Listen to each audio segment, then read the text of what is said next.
নমস্কার। গোটা পশ্চিম বাংলার 294টা বিধানসভা সিট আছে। এই 294টা বিধানসভা সিট একদিকে আর নন্দীগ্রাম বিধানসভা সিট ভাই একদিকে। কারণ এই কেন্দ্রে একটি হাই ভোল্টেজ কেন্দ্র হতে চলেছে। কারণ এই কেন্দ্রে রাজ্যের বিরোধী নেতা শুভেন্দু বাবু কিন্তু এখানে প্রতিদ্বন্দ্বিতা করবেন। আর আপনাকে বলে রাখি, আজকের এই রিপোর্টটি দেখার পরে আপনি নিজেও ডিসাইড করতে পারবেন যে 2026-এ এই বিধানসভায় কে একটি সলিড ভোটের মার্জিনে জিততে চলেছে। তো ভিডিওটি ইন্টারেস্টিং হতে চলেছে, মন দিয়ে শুনলেই এই বিধানসভা আপনার কাছে জলের মতো পরিষ্কার হয়ে যাবে। তাহলে সালটা ছিল 2006। শেষবারে সিপিএম এখান থেকে কিন্তু জয়ের মুখ দেখেছিল। 2006 সাল থেকে সিপিএম এর কপালে শুধু ঘন্টায় বেজে গেছে, মানে ভাগ্যের চাকা আর ঘুরেনি। দেখুন, 2006 সালে সিপিএম এর দখলে ছিল। তারপরে 2009 সাল প্রথমবারের মতো তৃণমূল কংগ্রেস এন্ট্রি করে এই নন্দীগ্রাম বিধানসভায়। তখন না তো মমতা ব্যানার্জি প্রতিদ্বন্দ্বিতা করেছিলেন, আর নাই শুভেন্দু বাবু প্রতিদ্বন্দ্বিতায় ছিলেন। কিন্তু 2009 সালে আপনি অবাক হবেন যে বিজেপির ভোট শেয়ার এই নন্দীগ্রামে ছিল শুধু 1%। কিন্তু বর্তমানে বিজেপির ভোট শেয়ারটা কত এসে পৌঁছেছে আপনি এই ভিডিও দেখলেই বুঝতে পারবেন। দেখুন, 2009 সালে তৃণমূল কংগ্রেসের ফিরোজা বিবি ভোট পেয়েছিল 93,022টি ভোট, যা 58% ভোট শেয়ার। প্রথমবার তৃণমূল কংগ্রেস জিতে। সিপিএম এর পরমানন্দ ভারতী 53,473টি ভোট পেয়েছিলেন 39% ভোট শেয়ার নিয়ে, মানে 58% তৃণমূল, 39% সিপিএম। তখনও কিন্তু সিপিএম এর ভোট কৌটাটা কিন্তু ছিল। আর বিজেপির বিজন কুমার দাস মাত্র 8,813টি ভোট পেয়েছিলেন 1% ভোট শেয়ার নিয়ে। তাতেও কিন্তু বিজেপিকে সন্তুষ্ট হতে হয়েছে।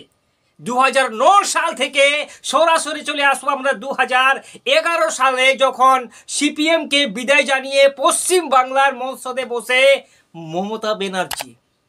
2011 সালের রিপোর্টটা দেখুন।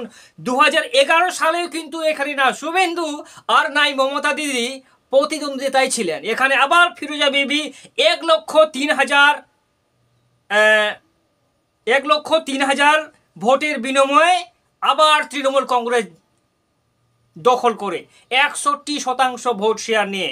আগে 9 সালে ছিল 58%, এবার 61% 2001 সালে।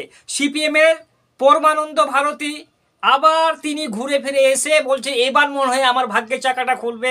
কিন্তু ভোট বাক্সে মাত্র 59,660টি ভোট পায়, যা 35%। আগে ছিল 2009 সালে 39%, এই 2011-তে এসে নেমেছে 35%। বিজেপির ছিল 2009 সালে 1%, কিন্তু 2011 সালে আবার 1% ভোট শেয়ার। তো 2011 সালে তৃণমূল কংগ্রেস 43,640 ভোটের মার্জিনে জয়ী হন। এবার সালে চলে আসি 2011 সাল থেকে সোজা লাফিয়ে 2016 সালে প্রথমবারের জন্য শুভেন্দু বাবুর এন্ট্রি হয় 2016 সালে। এবার শুভেন্দু অধিকারী এসে এখানে কিন্তু মানে সব কিছুর সমীকরণটাই পাল্টে দেয়। তৃণমূল কংগ্রেসের শুভেন্দু অধিকারী 1,34,623টি ভোট পায়, 2 ধাপ এগিয়ে 63% ভোট শেয়ার নিয়ে। আর সিপিএম এর আব্দুল করিম শেখ 53,393টি ভোট, 26% ভোটে পৌঁছে যান। মানে 2011 সালে সিপিএম এর 35% ছিল, 2016 সালে 26%তে এসে পৌঁছে। আর বিজেপি 10% ভোটে এসে পৌঁছে 2016 সালে। মানে শুভেন্দু বাবু থাকা সত্ত্বেও বিজেপির ভোট শেয়ারটা একটু একটু করে কিন্তু বাড়তে আরম্ভ করে দিয়েছে। এখানে 2016 সালে 81,230 ভোটের একটি সলিড মার্জিনে শুভেন্দু বাবুর এন্ট্রি হয় নন্দীগ্রামে। এবার আমরা দেখবো আসল খেলাটা, পিকচার আভি বাকি হে মেরে দোস্ত।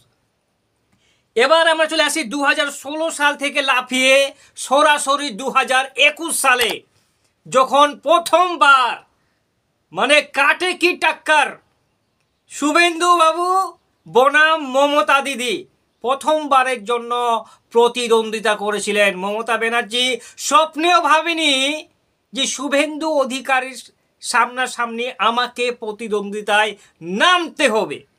দুজনের কিন্তু মান সম্মান বলে কথা।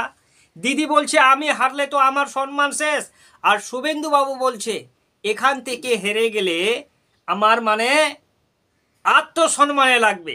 তো কি হয়, 2021 সালের শুভেন্দু অধিকারী 1,10,764টি ভোট পান, 48.49% বিজেপির টিকিটে। আর মমতা ব্যানার্জি 1,08,808টি ভোট পান চমক প্রসাদ, মানে 47% ভোট শেয়ার নিয়ে। আর সিপিএমের এখানে সব থেকে করুণ অবস্থা, মানে মানুষে বলে না যে অধপতনে চলে যাওয়া, এই সিপিএম 2021 সালে অধপতনে চলে গেছে। কত মাত্র মীনাক্ষী মুখার্জি 6,267টি ভোট পান। আগের বারেও তো সিপিএমের 2016 সালে 26% ছিল, কিন্তু 2021-এ মাত্র 6,267, মানে 2.74% ভোট শেয়ার। তাহলে খেলাটা দেখুন, 2009 সালে বিজেপির ভোট শেয়ার 1.72%, 2011 সালে বিজেপির ভোট শেয়ার 1.68%, 2016 সালে বিজেপির ভোট শেয়ার 5%, আর 2021 সালে বিজেপির ভোট শেয়ার 48.49%, মানে পাওয়ার অফ শুভেন্দু অধিকারী। এবার মজার বিষয় হচ্ছে যে 2026-এ যদি এই কেন্দ্রে আবার ভোট হয়, ভোট তো অবশ্যই হবে, তো এই নন্দীগ্রাম বিধানসভায় কে জিততে পারে। তো আপনাকে বলে রাখি, 2026 সালে নো ডাউট শুভেন্দু অধিকারী এখান থেকে প্রতিদ্বন্দ্বিতা করবেন। আর শুভেন্দু বাবু যদি প্রতিদ্বন্দ্বিতায় নামে, তাহলে আপনাকে বলে রাখি 100-র মধ্যে 100% শুভেন্দু বাবুর এখান থেকে জয়ের সম্ভাবনাটা বেশি। আপনার কি মনে হয়, মতামত অবশ্যই কমেন্ট বক্সে জানিয়ে আজকের মতো আমাকে বিদায় দেবেন।